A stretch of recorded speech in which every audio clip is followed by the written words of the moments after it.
দেখুন, এই সরকারি কোন আইনের মাধ্যমে আছে? সরকার কি জনগণের মাধ্যমে নির্বাচিত? সংবিধানের কোন ধারায়?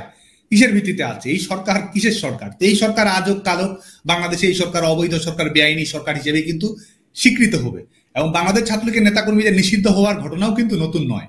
আপনি জানবেন যে মুক্তিযুদ্ধের প্রারম্ভে ৭১ সালের ২৬শে মার্চের যখন সামরিক স্বৈরশাসক ইয়াহিয়া বক্তব্য দিয়ে আওয়ামী লীগ ছাত্রলীগকে কিন্তু নিষিদ্ধ করেছে। ইয়াহিয়া ছাত্রলীগকে নিষিদ্ধ করে কি দমাতে পেরেছে?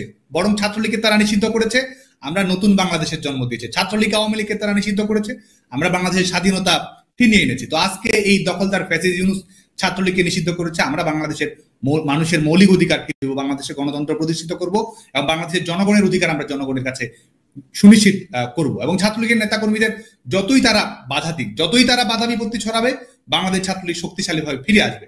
যতই তারা আমাদের উপর আঘাত করবে, আমাদের ঐক্য আরো দৃঢ় হবে। এবং এটি আমরা পরিষ্কারভাবে বলতে চাই, বাংলাদেশ ছাত্রলীগ বাংলাদেশের ছাত্র রাজনীতি থাকবে, বাংলাদেশ ছাত্রলীগ বাংলাদেশ ছাত্র সমাজকে নেতৃত্ব প্রদান করবে এবং এক ধরনের প্রতিযোগিতামূলক ইতিবাচক ছাত্র রাজনীতি বাংলাদেশে আমরা সুনিশ্চিত করবো এবং ন্যায় বিচার প্রতিষ্ঠা করা, সত্য প্রতিষ্ঠা করা, গণতান্ত্রিক ধারাবাহিকতা প্রতিষ্ঠা করা। বাংলাদেশ ছাত্রলীগ এই প্রতিজ্ঞা আমরা করেছি, এই প্রতিজ্ঞা আমরা রাখবো এবং যে কোনো মূল্যে আমরা আমাদের সংগ্রামকে অব্যাহত রাখবো। আত্মগোপনের প্রয়োজন নেই, আমাদের তো আর ছদ্মবেশ ধারণ করার প্রয়োজন নেই, আমাদের তো আর অন্য সংগঠনে থাকার প্রয়োজন নেই। আমরা যা করব প্রকাশ্যেই করব, ঘোষণা দিয়ে করব। আমাদের কার্যক্রম বাংলাদেশ ছাত্রলীগের অফিসিয়াল পেজ থেকে সরাসরি ঘোষণা করা হচ্ছে। আমাদের কমিটি উন্মুক্ত রয়েছে, কারণ আমাদের সেই সৎ সাহস রয়েছে। আমাদের ভুল ত্রুটি থাকলে, আমাদের সীমাবদ্ধতা থাকলে, আমাদের কেউ অন্যায় অবিচার করলে অবশ্যই যথোপযুক্ত ব্যবস্থা আমরা গ্রহণ করব।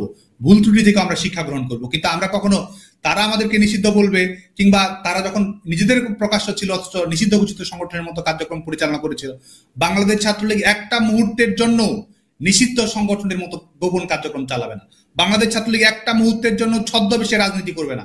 ঘোষণা দিয়ে বলবো এই সরকার দখলদার, ঘোষণা দিয়ে বলবো বাংলাদেশে গণতন্ত্র ফিরিয়ে নিয়ে আসবো, ঘোষণা দিয়ে আমরা প্রকাশ্যেই বলবো যে ধরনের অন্যায় অবিচার হচ্ছে সমস্ত কিছুর আইনানুগ বিচারের ব্যবস্থা বাংলাদেশের মাটিতে আমরা সুনিশ্চিত করবো। এবং ছাত্রলীগের কর্মীরা আজকে দেখুন, ছাত্রলীগের নেতা কর্মীদেরকে মামলা নেই, তারা ধরে ধরে নিয়ে পুলিশে দিয়ে যাচ্ছে। এবং শুধু তাই নয়, ঘোষণা দিয়ে তারা সেটি করছে, পিটিয়ে মারছে, থানায় দিচ্ছে, জামিন হচ্ছে না। ছাত্রলীগের নেতাকর্মীদেরকে শত শত এই ছাত্রদল ছাত্র শিবিরের মব তৈরি করে সহিংসতার ঘটনা ঘটা হচ্ছে। ছাত্রলীগের নেতাকর্মীরা কিন্তু জয় বাংলা বলে স্লোগান দিচ্ছে, জয় বঙ্গবন্ধু বলে স্লোগান দিচ্ছে। তারা আমাদের উপর আক্রমণ পরিচালনা করছে। ছাত্রলীগের কর্মীরা বীর দর্পে বলছে শেখ হাসিনা আসবে, বাংলাদেশ আসবে। গোটা বাংলাদেশের দেয়ালে দেয়ালে কিন্তু বাংলাদেশ ছাত্রলীগের কর্মীরাই জয় বাংলা ক্যাম্পেইন করেছে, জয় বাংলা লিখে দিয়েছে, শেখ হাসিনাতে আস্থা লিখে দিয়েছে, হটাও ইউনূস বাঁচাও দেশ লিখেছে।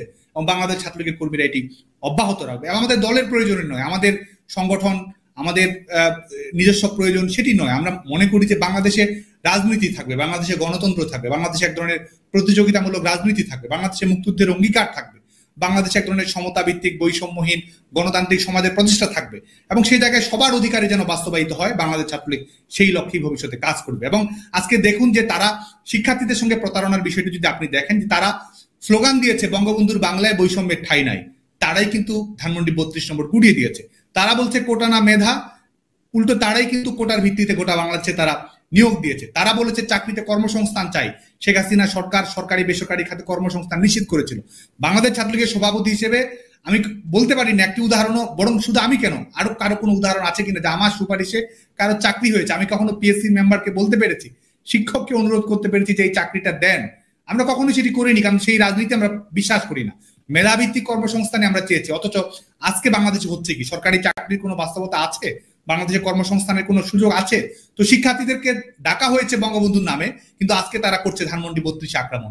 শিক্ষার্থীদেরকে ডাকা হয়েছে মেধার কথা বলে, অথচ আজকে কিন্তু গোটা দেশব্যাপী কোটায় নিয়োগ প্রদান করা হচ্ছে। শিক্ষার্থীদের ডাকা হয়েছে ছাত্র রাজনীতি নিষিদ্ধ থাকবে, ক্যাম্পাসে রাজনীতি থাকবে না, অথচ যারা মুখে মুখে এসব কথা বলেছে তারাই কিন্তু আজকে সেই সব নিষিদ্ধ রাজনীতির হর্তাকর্তারাই কিন্তু আজকে বাংলাদেশের ক্যাম্পাসগুলোতে তারা জোরপূর্বক দখল করে দৌর্দণ্ড প্রতাপে কর্মকাণ্ড পরিচালনা করছে। তো তারা প্রতারণা রাজনীতি কারা করছে, হত্যা সহিংসতা রাজনীতি কারা করছে? তারাই তো করেছে। তো এটি, এবং তারা মনে করছে তারা বিজয়ী। আমি সুস্পষ্ট হয়ে বলতে চাই, তারা বিজয়ী নয়।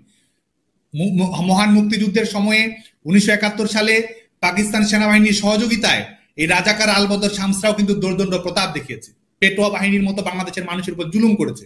এবং তারা ভেবেছে তারা বিজয়ী, তারা কিন্তু বিজয়ী হয়নি, তারা শেষ পর্যন্ত পরাজিতই থেকেছে। এবং যারা মুক্তিকামী, যারা লড়াই করেছে, তারাই কিন্তু বাংলাদেশের মানুষের কাছে বীর হিসেবে আখ্যায়িত হয়েছে। বঙ্গবন্ধুর খুনিরা বঙ্গভবন দখল করে রিভলভার দিয়ে দেশ পরিচালনা করেছে, তারা নিজেদেরকে জাতীয় বীর ঘোষণা করেছে। এই আগস্ট শুধু নয়, সেই আগস্টকেও তারা বিপ্লব ঘোষণা করেছিল। শেষ পর্যন্ত বঙ্গবন্ধুর খুনিরা বঙ্গবন্ধুর খুনিই থেকেছে বাংলাদেশের মানুষের কাছে, এবং বাংলাদেশের ছাত্রলীগের কর্মীরা দোর্দণ্ড প্রতাপে ঘুরে দাঁড়িয়ে গণতন্ত্র পুনরুদ্ধার করে বাংলাদেশের উন্নয়ন অগ্রযাত্রা মানুষের অধিকারের জন্য কাজ করেছে। এবং এবারও যারা মনে করছে যে এই 11 মাসই বাংলাদেশের পলিটিক্যাল ক্যালেন্ডার, তাদেরকে আমরা মনে করি দিয়ে যে বাংলাদেশের পলিটিক্যাল ক্যালেন্ডার শেষ হয়নি।